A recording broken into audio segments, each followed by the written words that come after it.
Madame, Monsieur, bonsoir. Avant de passer à l'actualité, un mot sur une nouveauté sur TV Liberté. Après le succès de Politique Éco avec l'économiste Pierre Jovanovic qui alertait sur le danger qu'encourait l'épargne des Français, nous vous proposons de profiter gratuitement de la version écrite de cet entretien.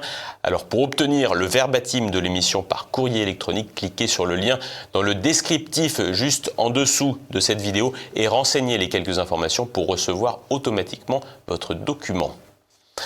À la une de cette édition, le budget, nouvelle occasion de censure ou premier succès pour François Bayrou. À 4 jours du vote à l'Assemblée, tout semble ouvert. Nous reviendrons ensuite sur les élections en Allemagne avec l'immigration au cœur de l'actualité germanique, avec l'AfD en embuscade pour un score historique et le spectre d'Elon Musk qui plane sur la campagne. Et enfin, retour sur les incendies de Los Angeles entre théories fumeuses, fleurs de cannabis et drame humain. Dernière ligne droite pour le budget 2025. Une commission de parlementaires travaille sur un texte dont le contenu pourrait déterminer la longévité du gouvernement Bayrou. Renaud de Bourleuf. La survie de François Bayrou à Matignon se joue au Parlement. Ce jeudi, une commission mixte paritaire composée de 7 députés et 7 sénateurs s'est réunie pour trouver un compromis et proposer un texte pour le budget 2025. Rappelons que le gouvernement Bayrou a pour objectif 32 milliards d'euros d'économies et 21 milliards de recettes supplémentaires. L'enjeu est de ramener le déficit public à 5,4% du PIB en 2025. Le déficit s'est en effet envolé avec le dérapage des finances publiques. Mercredi, le Haut Conseil des finances publiques a souligné que l'objectif est atteignable, mais un peu optimiste au vu des indicateurs conjoncturels les plus récents. En effet, la prévision de croissance retenue pour 2025 est de 0,9%, soit presque le double de la dernière prévision des instituts privés. Le Haut Conseil ne se prononce pas sur un succès ou un échec du gouvernement, mais laisse penser que François Bayrou a les yeux plus gros que le ventre. Mais le texte étudié par la commission mixte paritaire est celui adopté par le Sénat. C'est surtout sur le volet dépenses que les élus de la Chambre haute sont activés. Ils ont voté de nombreuses mesures d'économie additionnelles. 1 milliard d'euros en moins pour l'écologie, 800 millions d'euros en moins pour l'aide publique au développement et 600 millions en moins pour la recherche et l'enseignement supérieur. Notons que la composition de la commission mixte paritaire est plutôt favorable au gouvernement qui peut compter sur 8 soutiens parmi les 14 élus. 3 députés et 5 sénateurs appartenant à LR ou à des groupes du bloc centriste. Minoritaire à l'Assemblée, mais grâce à la collaboration de LR, largement majoritaire au Sénat, les centristes arrivent à dominer cette commission. Le Parti socialiste compte quant à lui 2 députés et 1 sénateur, le Rassemblement national est représenté par 2 députés et la France insoumise par 1 élu. Ils doivent adopter un texte de compromis. En l'absence d'accord, le Parlement restera sur le dernier texte adopté par le Sénat. Quelle que soit l'issue, un budget sera présenté à l'Assemblée nationale lundi 3 février. Étape suivante, le Sénat le vendredi, si tout va bien. Probable que le Premier ministre utilise le 49.3 à la Chambre basse lundi. On peut s'attendre à une motion de censure. Et dans ce contexte, c'est le PS qui apparaît comme le maître du jeu. Les socialistes ne sont pas satisfaits du budget. Ils sont déjà échaudés par la sortie de François Bayrou sur le sentiment de submersion migratoire. Sans plaire à la droite, le chef de gouvernement n'a pas conforté ses relations avec la gauche. Il faut déjà que François Bayrou fasse son mea culpa. On a un Premier ministre qui a fait la courte échelle au Rassemblement national. Et donc, pour nous, il est inconcevable qu'il continue sur cette voie-là. La deuxième chose que nous demandons, c'est évidemment un budget plus juste. Puis il y a aussi évidemment une question que nous portons depuis le début avec le nouveau Front populaire, qui est la question des salaires. La question de la revalorisation du SMIC, par exemple. Nous attendons du Premier ministre qu'il soit clair sur l'aide médicale et qu'il abandonne toute référence à la submersion migratoire. Les socialistes peuvent toutefois se réjouir de quelques concessions obtenues, notamment la promesse de François Bayrou de revenir sur la suppression de 4000 postes dans l'éducation nationale, et ce malgré le vote du Sénat. Le PS réclame une augmentation du SMIC, de la prime d'activité, ainsi que le rétablissement des crédits du Fonds vert, qui aide les collectivités locales à financer la dite transition écologique. Le véritable enjeu n'est pas vraiment de savoir si un texte sortira de cette commission.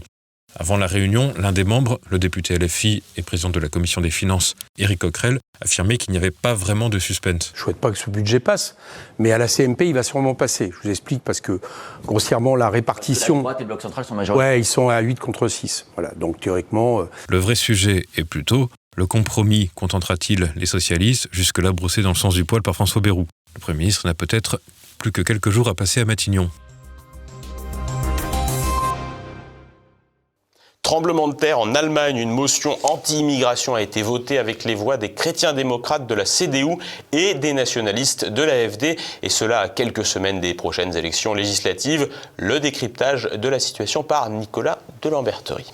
C'est le choc en Allemagne, où pour la première fois depuis la fin du second conflit mondial, un coup de canif a été porté au fameux cordon sanitaire en Allemagne, qui excluait de façon systématique les nationalistes de toute forme de participation gouvernementale à quelque échelon que ce soit. En effet, hier, le Bundestag a voté une motion parlementaire extrêmement restrictive sur l'immigration qui préconise la restauration permanente des contrôles frontaliers, c'est-à-dire la quasi-fin de Schengen, et le blocage des demandeurs d'asile à la frontière allemande. L'adoption de la motion a été très serrée, avec 348 voix pour et 344 voix contre. C'est la première fois qu'un texte est adopté au Bundestag avec l'adoption décisive des voix des parlementaires nationalistes de l'AfD. En pleine campagne législative, le meurtre de 2 personnes dans une attaque au couteau commise par un demandeur d'asile afghan a considérablement contribué à l'électrisation du débat public en Allemagne. Pour rappel, les élections législatives allemandes ont été avancées de septembre à février de cette année, après que la coalition gouvernementale d'Olaf Scholz ait explosé le lendemain de la victoire de Donald Trump à la présidentielle américaine.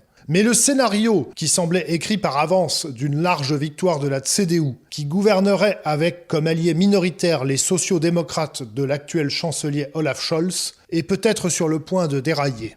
D'autant que ces dernières semaines, l'AfD a considérablement progressé dans les sondages au détriment de la CDU. Certains estiment que le soutien ouvert d'Elon Musk à l'AfD pourrait y avoir contribué, étant donné que certains électeurs de la CDU comprendraient par ce soutien que désormais l'AfD est un parti qui peut potentiellement entrer au gouvernement, étant donné qu'il est compatible avec le nouveau pouvoir en place à la Maison-Blanche. À tel point que le chancelier Scholz menace désormais d'utiliser le fameux règlement européen DSA pour suspendre certains réseaux sociaux le temps de la campagne électorale. En fait, ce qu'il faut bien comprendre, c'est qu'au moment où ces élections de février ont été décidées l'année dernière, l'espoir de Scholz, c'était encore de pouvoir faire ce qu'on appelle en Allemagne une coalition rouge-noire, c'est-à-dire de gouverner à deux avec la CDU, donc le SPD et la CDU, ce qui néanmoins supposerait, pour former une coalition majoritaire, d'arriver à 50% en ajoutant les scores de ces deux partis. Or, au vu des sondages les plus récents, et encore, on peut se demander dans quelle mesure ces sondages ne sont pas un peu optimistes, ça n'est pas le cas. C'est-à-dire qu'on a beau ajouter aux 29% dont on crédite actuellement la CDU, les 15% dont on crédite actuellement le SPD, on est encore loin des fameux 50%. Et même tellement loin que, en réalité, le seul parti qui pourrait combler le vide, c'est Grünen, dont tout le monde, depuis l'arrivée au pouvoir de Trump, mais littéralement tout le monde dans le spectre politique allemand, n'a qu'une seule priorité, se débarrasser des Grünen. Étant donné qu'avec ces ayatollahs du climatisme dans un gouvernement, il est impossible de reculer notamment sur le Green Deal. Or, comment entrer dans les petits papiers ou au moins devenir un tant soit peu Trumpo-compatible sans revenir sur le Green Deal ? Résultat, de plus en plus, on se rend compte que, arithmétiquement, il se pourrait que la formule viable, ce soit CDU plus AfD. Mais du coup, la SPD sort complètement de l'équation, et vu les conditions de sa sortie de scène, il se pourrait bien que ce soit en fait l'arrêt de mort de cet ancien et illustre parti de la vie politique allemande. Donc on comprend bien ces réactions de poule à tête coupée qu'on observe en ce moment chez le chancelier Scholz et autour de lui.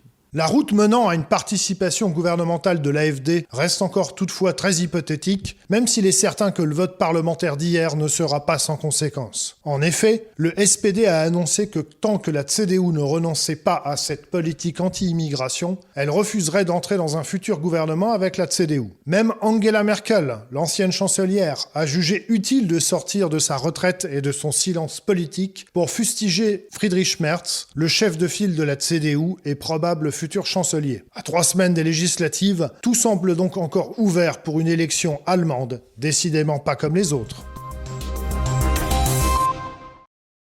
Le vrai du faux sur les incendies de Los Angeles. Des théories un peu folles entourent ce drame. Entre catastrophe naturelle, rôle de l'homme, impréparation et fausses informations. Mathilde Avenia.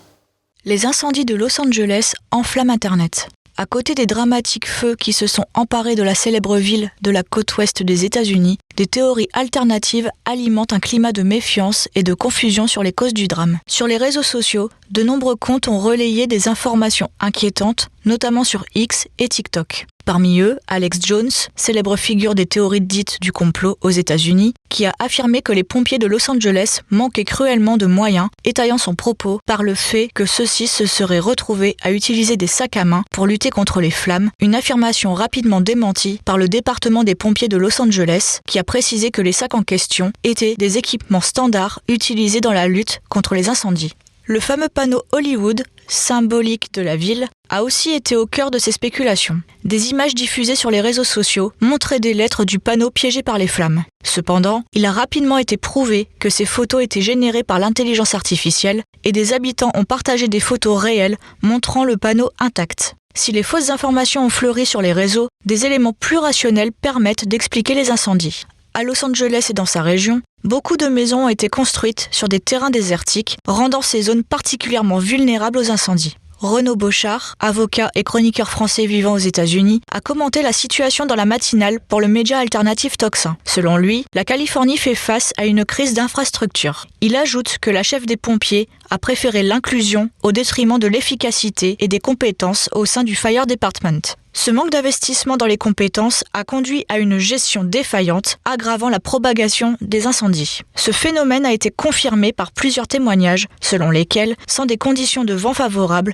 Los Angeles tout entier aurait été en proie aux flammes. Les incendies ont particulièrement frappé des quartiers huppés de Los Angeles, où les résidents, disposant de ressources financières et matérielles considérables, ont pu réagir plus efficacement face à la catastrophe. L'occasion aussi de voir émerger des théories selon lesquelles les incendies dans le riche quartier résidentiel de Pacific Palisades auraient pour objectif de détruire des propriétés appartenant à des personnalités influentes comme le rappeur P. Diddy, impliqué dans plusieurs affaires d'agression sexuelle et actuellement incarcéré. Certains vont même jusqu'à affirmer que ces incendies seraient une manœuvre pour effacer des preuves liées à des réseaux de trafic sexuel. Aucune preuve n'est évidemment apportée pour étayer le propos. Des théories reprennent même l'idée selon laquelle ces feux auraient été déclenchés à l'aide d'armes à énergie dirigée, des armes capables de détruire des cibles à distance grâce à des lasers de haute énergie. L'objectif ? Détruire pour reconstruire une ville futuriste en vue des Jeux Olympiques de 2028 à Los Angeles. Outre l'aspect très étonnant, on relèvera que reconstruire une telle agglomération en moins de 3 ans est impossible.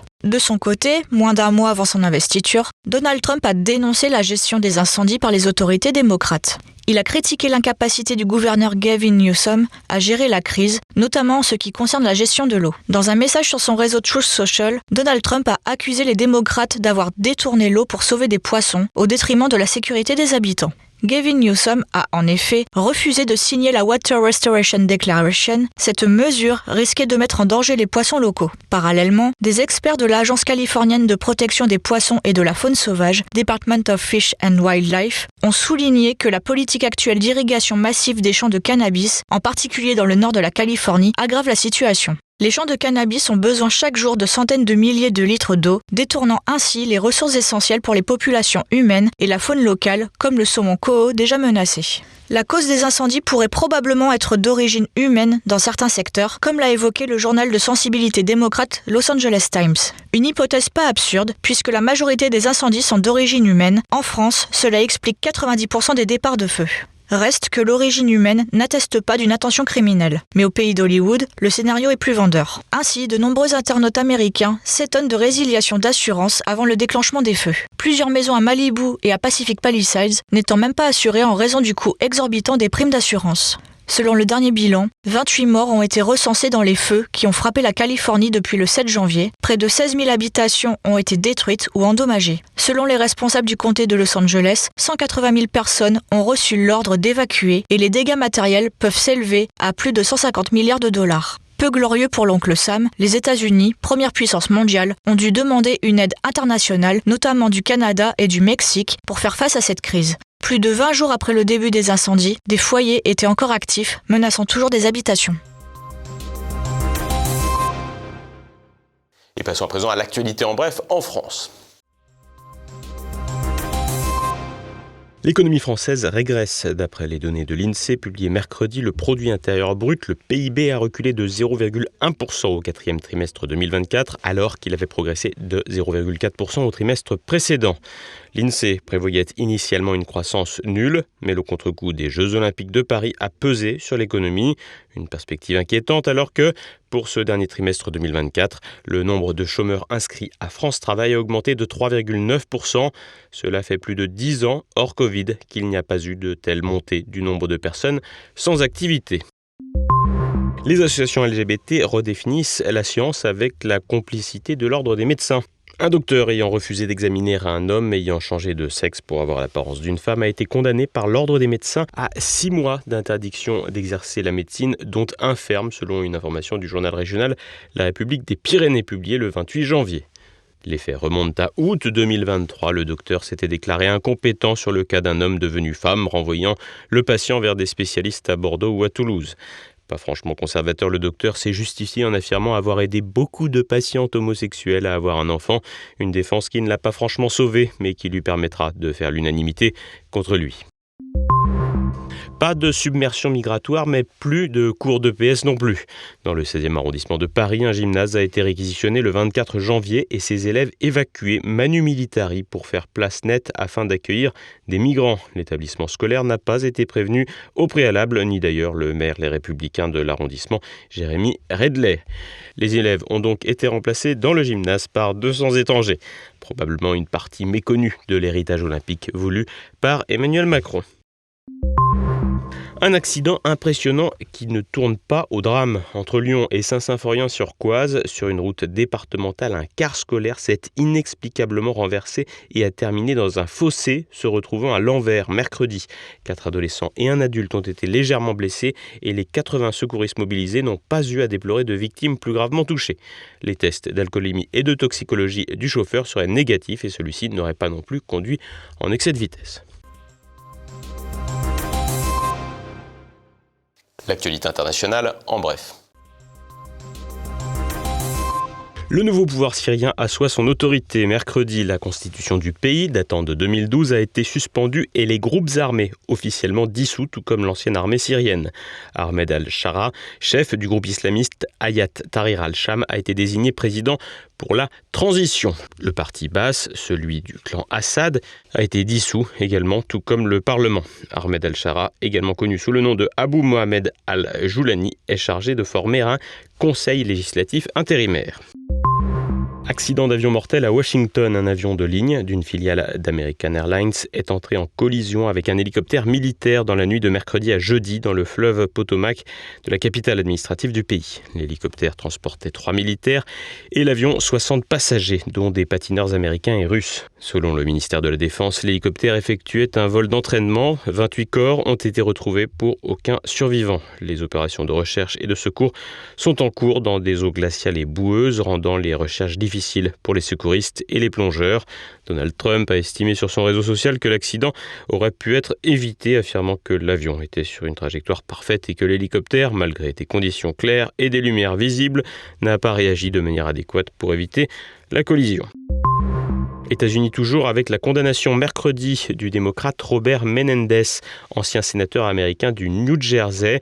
Il a été condamné à 11 ans de prison pour corruption par le tribunal fédéral pénal de Manhattan. Il a été reconnu coupable d'avoir accepté des pots de vin, de l'argent et des cadeaux en échange de son influence politique au profit d'hommes d'affaires et des intérêts étrangers, notamment ceux de l'Égypte et du Qatar. En juillet, déjà, avait été retrouvé chez le parlementaire du New Jersey un demi-million de dollars en liquide et 150 000 $ en lingots d'or, ce qui l'avait poussé à démissionner du Sénat en août. Robert Menendez, qui avait fait toute sa carrière chez les démocrates, s'était rapproché de Donald Trump en 2017. Importation de la barbarie à tous les étages. L'individu qui s'était rendu célèbre en brûlant le Coran en Suède en 2020 est mort. Salwan Momika, réfugié irakien, a été tué par balle dans la nuit de lundi à mardi dans un immeuble de Södertälje, où il résidait à 40 km au sud-ouest de Stockholm. Une enquête pour meurtre a été ouverte et la police suédoise a interpellé 5 personnes qui ont été placées en garde à vue. Il devait comparaître mardi devant le tribunal de Stockholm pour une accusation d'incitation à la haine ethnique du fait d'avoir brûlé des exemplaires du Coran. Une provocation venue de l'étranger qui avait engendré des tensions diplomatiques avec plusieurs pays du Proche-Orient, mais aussi en Suède où sont arrivés des centaines de milliers de migrants depuis une décennie. Une situation qui a poussé l'État suédois à inciter les étrangers à l'émigration au cours de l'année 2024. Ce soir, un zoom et immédiat ainsi que la chronique de l'avocat Gilbert Collard sur la chaîne YouTube Format court de TVL. C'est la fin de cette édition. Merci de votre fidélité. À demain.